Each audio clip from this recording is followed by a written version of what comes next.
Good morning everyone and welcome to another beautiful day here in Las Vegas. Today's focus is going to be around the PokerNews Deepstack Championship over at Paris, 10:30 in the morning, so we woke up a bit late again, but on purpose. I really wanted to get a good night's sleep, and I'm going to be making my way over to Alexa's for breakfast before heading to register.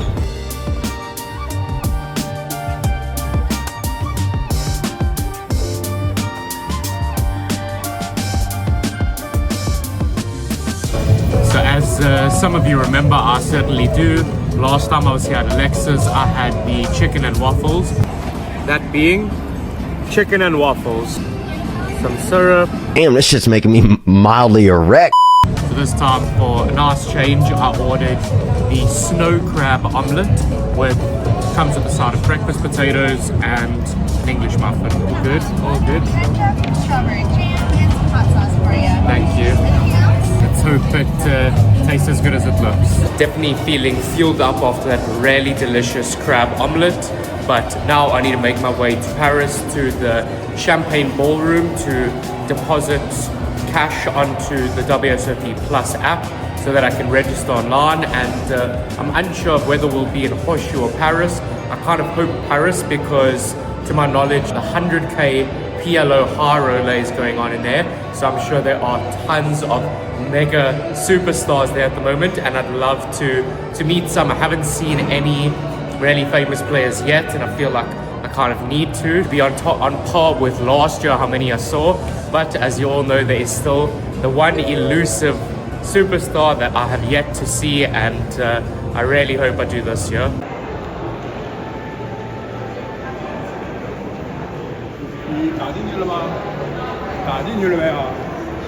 So even with having to still sort of wait in the queue to deposit today, it was still significantly faster than the average person would have waited last year. It went very quickly, deposited, registered on the app. So we are making our way over into Horseshoe for the $600 WSOP PokerNews Deepstack Championship. What a mouthful.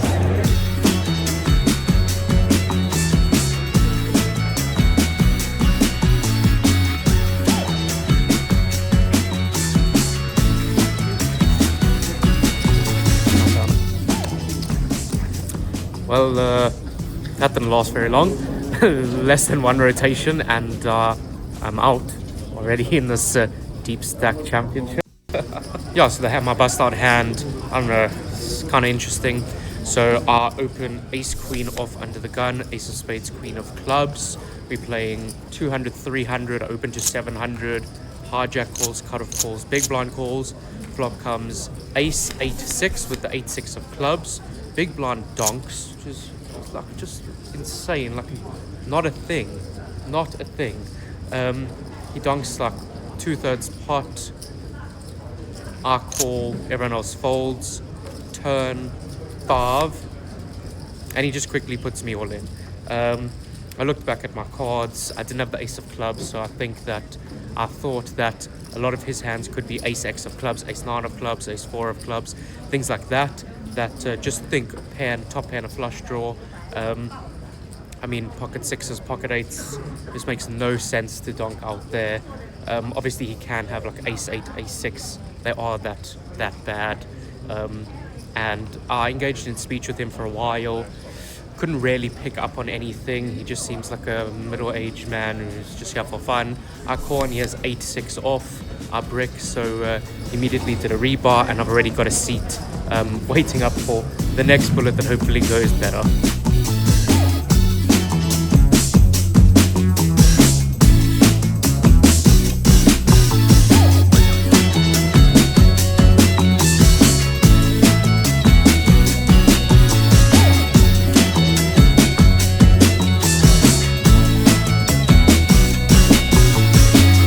Well, I see the 10k Stud 8 Championship is running right alongside here, so that means there will definitely be some very well-known players in this arena. It was actually quite funny. At my first table on the first bullet, seated at my table was the brother of one of the guys that are get coaching from, or not directly, but on the poker coaching website, Aram Zobian, one of the guys that I learned a ton from, and his brother Garen was sitting at the table with us, so I kind of wanted to leave a good impression, but didn't go that way.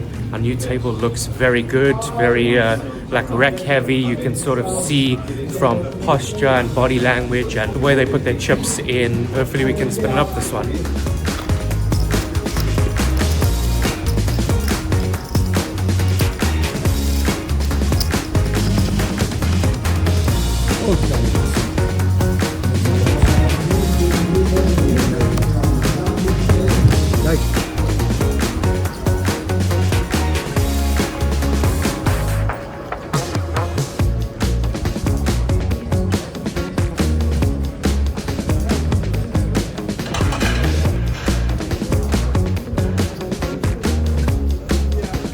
Okay, so we have made it to the next break of the deep stack. The levels have not gone well. First, to address the little elephant in the room, I decided to put on my nose strip, as you may have seen from the plane. I've started wearing them. I got kind of inspired by Chance Corneth and Brass Yockey, who wear them a lot when they play, and it definitely opens up your nose and allows you to breathe a lot better, which is definitely helping my sort of like focus. Besides for that, not really too many interesting hands to do like breakdowns of. I did, however, see Daniel Negreanu. He was whizzing past me, and kind of picked up from his vlogs that when he looks like he's in a rush, rather not disturb him. So he's at the feature table of the 10k stud 8 or better. I'm kind of happy that I didn't bother him for a photo, because I would have been heartbroken if he kind of brushed me off there. So we're just gonna have to either hang around that area, but it's close to the deep stack, or yeah, I need to get a photo or some content with him. That would be really great. Yeah, my table is very soft. I mean, we played one hand that just flabbergasted me, where went under the gun open. I flattered black 10s from middle position, big blind defended. Flop came ace 9 deuce with 2 hearts.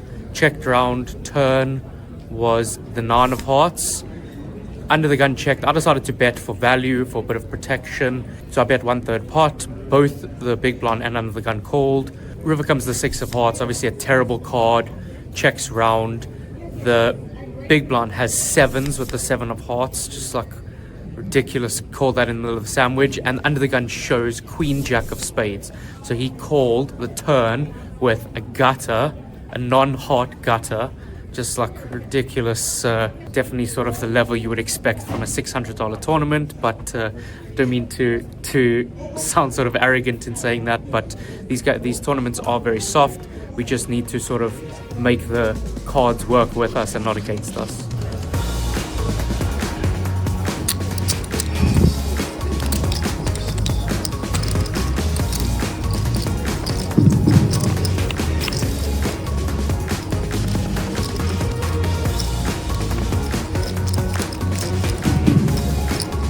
Players, welcome to our 4 p.m.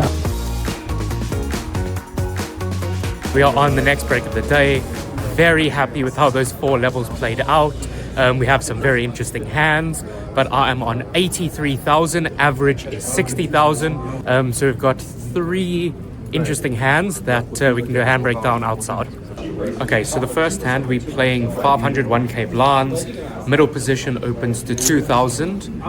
The small blind female, a Japanese female who's very good, called in the small blind, and I looked down at jack 6 of diamonds in the big, playing about 30 bigs. I defend.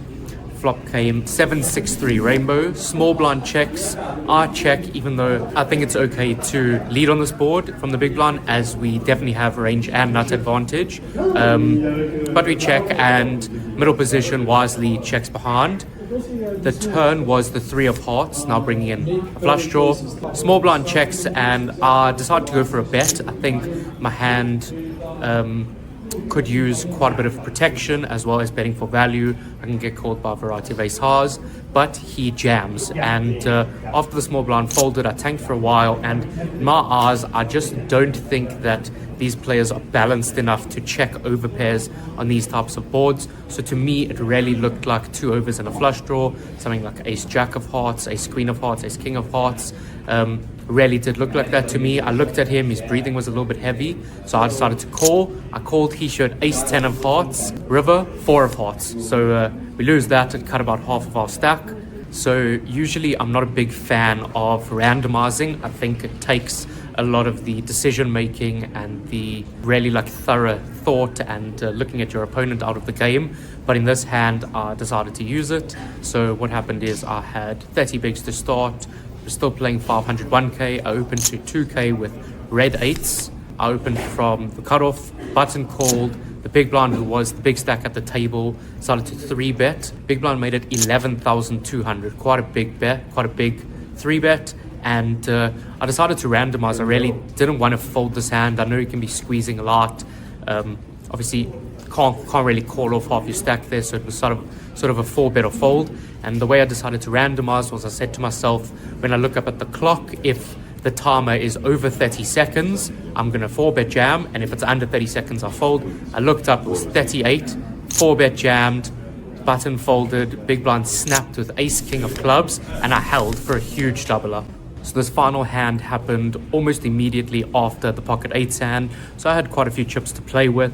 I opened middle position with queen 10 off, definitely a little bit light, but my table wasn't really aggressive and playing back at me, so I think these wider opens are fine. A female who was probably either first or second in chips at the table called on the button, and the big blind defended. The flop came king 7-6 with the 7-6 of spades. Don't have a spade in my hand. Big blind checks. I decided to check. I think that my hand doesn't really have any good blockers. Can get check raised very easily by a lot of draws that the big blind has. Button's range contains a lot of kings, so I just want to rather play a smaller pot as possible once whiffed this hard. The big blind checks behind. Turn was offsuit 9, so that's possibly one of the best cards in the deck. Now turn a double gut shot, so I've gone from having no equity to at least 8 semi-clean outs. Big blind checks, and I decided to fire third pot for 2,200. Button quickly folded, and the big blind called. From his call, and from the few moments that I've been playing with him so far, he seemed like a very sticky opponent. The river, after calling it out, screaming it out loud in my head, comes the jack of diamonds, make the backdoor nuts, and big blind quickly checked. Obviously just very, very happy with this situation, and you got to maximize in these spots. My hand kind of looks very bluff heavy after checking on the flop, so I got to follow through with that in my bet size. So I sized up, I bet 21,000, and after about 2 minutes, big blind called, paid us off, and we're now sitting very healthy and looking to make a very deep run here. It's still beyond my comprehension how they allow smoking indoors here in like the open casinos. Kids walk through, I walk through, who hates smoking. The smell of cigarettes, revolting. Yeah, just like insane to me. That's a concept that would never happen anywhere else, in my opinion. Even in casinos in South Africa, there's like a smoking section privately away from the general area, but yeah, everywhere it's really gross.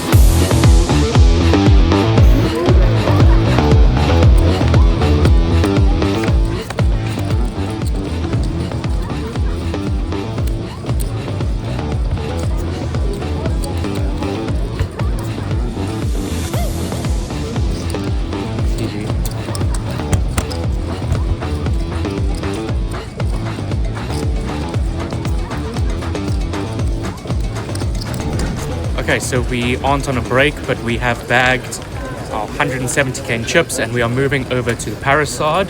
A huge hand that sort of vaulted me up the chips. It's just a maniac play.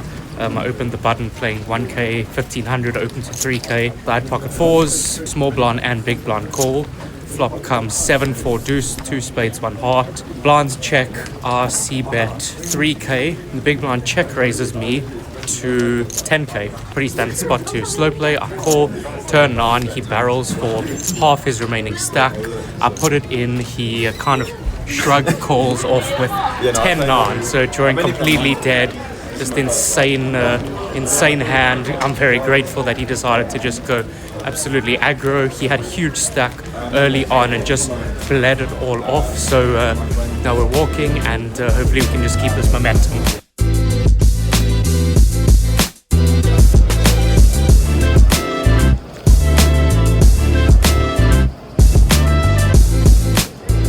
So this is the new cash game room at the WSOP.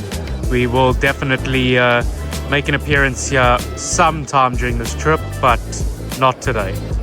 Yeah, I should have played. I had a pair. I had an ace. I had a pair.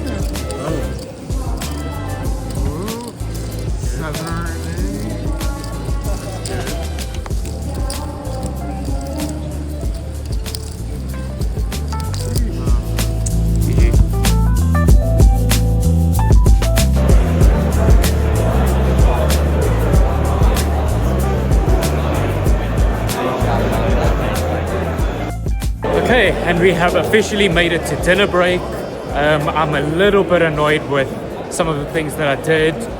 We've got 182,000, average is 109,000, and we'll be coming back to 2,000, 3,000. So 60 bigs is still a lot, but there's one hand where I'm a little bit annoyed. So some backstory, coming obviously being a predominantly cash game player, you have no ulterior or additional considerations other than the exact hand. So to explain what that means is that if I think someone is bluffing in a cash game, I'm going to raise them, I'm going to put them all in, I'm going to do like whatever I think is best hand by hand, on a hand-by-hand basis. In a tournament, these things differ because considerations like stack sizes, opponents at the table, RCM, those considerations are big into play. So I was chip leading the table, a very soft table, except for one player, and that is female Hall of Famer, bracelet winner, one of the biggest legends of female poker, Kathy Liebert, is sitting to my left. She followed me on Instagram already, which is a very cool achievement. So besides for her, the rest of the table is very soft. I'm chip leading. Like, why do I need to put myself in spots that are just super high risk, very uncertain, certainly not theoretically optimal? So the hand that happened, I opened the button. We're playing 1K 2,500, open to 5,500 with 6-4 of clubs. Kathy folded the small blind, the big blind, tanked for quite a while, and 3-bet to 19,000 off of a stack of 90. And and I thought that obviously button opens, big blind 3-bet is very wide range. Thought, let me throw in the 4-bet. I 4-bet to 52,000, and he quickly jammed. So such a big waste of chips, and I don't think that spot was necessary to take. But for now, I'm hauling ass over to the Aria. We're on a 75-minute dinner break, and I'm joining the PokerBet team at Lemongrass. Very, very nice Asian restaurant. So we need to make our way over there quickly and enjoy dinner, and be sure to come back in time for the restart.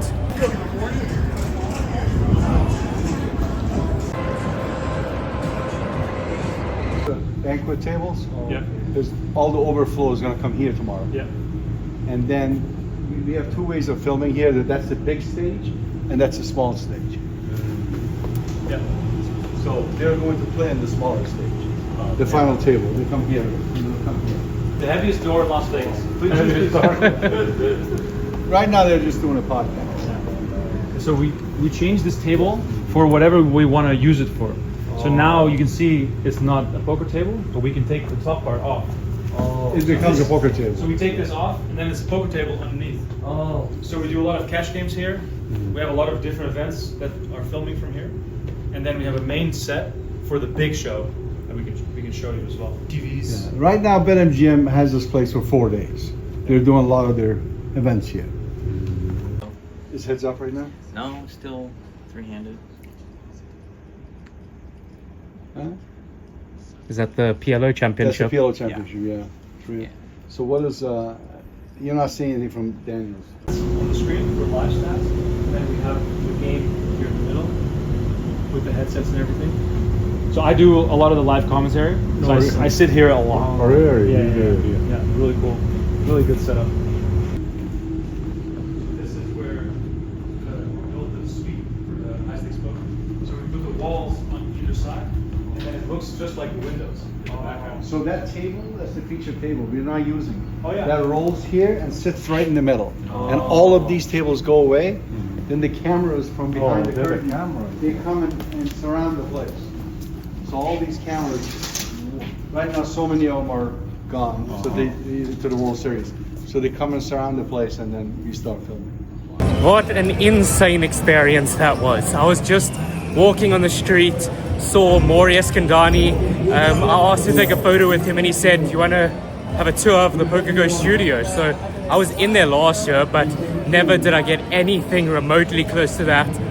So generous, him and Remco, just like allowing me to take a tour of the most important place arguably in poker. So that was amazing, but now I'm a bit late for dinner and we got to find this place, eat and make our way back quickly. Okay, I was truly in such a rush. I really did not even have time to film that dinner, but it was excellent.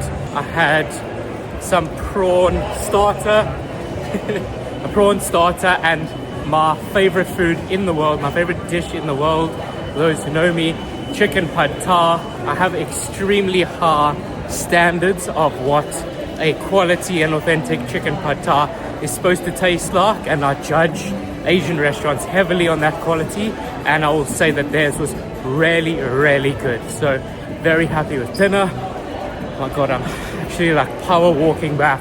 I do not want to miss a hand, but that tour was so worth it. Even if I end up missing it, what an experience getting to have a private tour of the PokerGO Studio with the president of PokerGO. It's unbelievable. That really is a testament to sort of, if you don't ask, you don't get, and to never be shy about confronting someone, asking for a photo, always ask for more. So we're playing 4 more levels for the night before bagging up. So definitely have some strategies in mind of how to go about it to ensure that we bag healthy, we don't punt off, we play well, and look to make a proper run at this thing.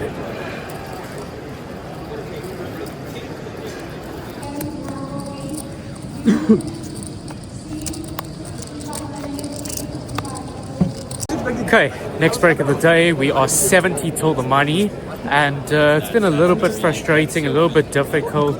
Obviously with the big stack looming bubble, you are just in such control.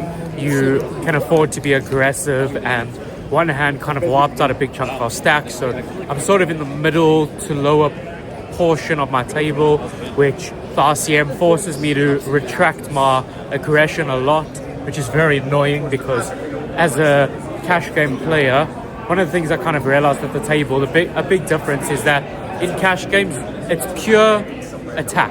You're never in a defensive position when you play, whereas in a tournament, obviously big stack, attack, but when you somewhat shallow or somewhat handcuffed, you have to play defensively, which is definitely not as fun. But we've got a hand breakdown of a very interesting hand. I just want to get out of the absolute sea of people here so you can hear me. Okay, so the hand occurred with blinds of 2,000, 4,000. The cutoff opened to 8,000. I looked down at Queen 8 of hearts on the button. I decided to flat. Maybe it's a little bit wide, maybe a pip or 2 wide, but in game I just thought it would be very easy to play in position against him. So I called, both the blinds got out the way. The flop came King, Queen, Deuce with the King, Deuce of hearts. So I flopped middle pair and a flush draw. To my surprise, cutoff checked. I don't think this is a great check, unless he is extremely well balanced, which I don't think he is. Sort of checking here is indicating that he's either whiffed this board or has something like pocket 8s, pocket 9s, pocket 10s, pocket jacks. Yeah, he should just be c-betting this board at very high frequency as he retains nut and range advantage. But I thought about betting for a while. I really don't want to face a check raise. There's definitely RCM considerations here. So I decided to check back. I'm either, if he has pocket 9s, pocket 10s, I'm he's basically dead, so there's no real need for me to protect against anything. So I check back, the turn's an 8. So I now turn middle 2 pair and a flush draw, just a huge hand. Now he springs to life and bets 21k into, I think if my maths was correct, 26, which is a pretty healthy bet, and I don't think facing this sized bet that I can go for a raise. I think if he went small, then I would definitely go for a raise, but facing the big bet, I just went for a flat. River, the worst or second worst card in the deck, the deuce, counterfeiting my middle 2 pair, and worst of all, he fired 88,000 on the river, healthy overbet, which just put me in a nightmare position. I still don't even know what I'm supposed to do there. Obviously I have somewhat of a decent bluff catcher, blocking king queen, blocking pocket 8s, blocking queens, but I really don't even know what he could have there. I'd love to hear from you guys what you think of the hand, what you would do, call, fold, jam, crazy. I'm just not deep enough to do that, I think, but we're about 70 from the money. I left my bag inside, so I just really hope it's there. I'm gonna go check now, and hopefully we can cash tonight. That would be really, really cool to have cashed the daily deep stack yesterday. This is bullet number 2 of the event, so a min cash would be dead break even, which obviously don't come here to do. My table's still very good. Our stack is healthy enough that we have lots of playability. I have 27 bigs, so that is just tons. No need to really spew it off or get super out of line, and hopefully it's just smooth sailing.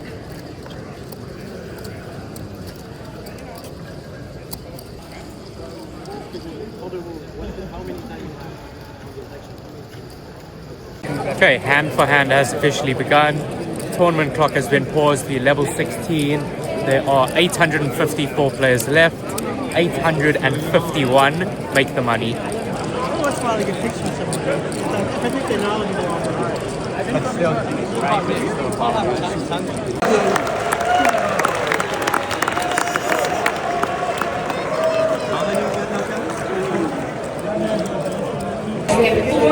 In the money, $600 PokerNews Deepstack. We have made it. Final 851 cashed, and we've got 1 level left for the night before we bag for day 2. So while I was busy walking out of Paris to make my way home, I stopped and saw Landon Tass, the child of the sim, someone who's very close in age to me. So I stopped by to just congratulate him. I mean, he's had an unbelievable performance, cashing the 100k and the 50k. So I just went to chat to him, and we had such an amazing talk. He was so kind and giving of his vast amount of knowledge. That was really cool of him. He's obviously a big inspiration to me, being so young, being so good at poker, being able to crush the high stakes. So yeah, he's definitely a big inspiration, and being able to talk with him about poker and all my thoughts was really awesome. And today's just been an unbelievable day. I'm so happy. I'm sure you can all sort of see it on my face how excited I am to have cashed a World Series event. Not taking anything away from our deep stack cash, but this is obviously like an official World Series event, which makes it different. So we bagged 103k, coming back to blinds of 5k, 10k. So obviously not a whole lot, but 10 big blinds is tons, as we saw yesterday in the deep stack. So I'm still feeling very comfortable. It's 1 o'clock, so I definitely want to get into bed as quick as possible. Gonna just do some RCM 10 big blind range chart study tonight, and then head off to bed. We restart at 11 a.m. tomorrow, so I need to show up on time, unlike what I have been doing the past 2 days. I need to show up on time, and I would love to get a workout in tomorrow. My body's feeling a bit stiff, my hips, just from inactivity and sitting for so long. So that would be great to be able to get that done. And with that, I will see you all tomorrow. Yeah, and I hope today just really sets a precedent for how the rest of the trip is going to go. It's just been a huge confidence boost to me, which I think is very important. After last year, I was quite forlorn, having gone the whole series without having cashed.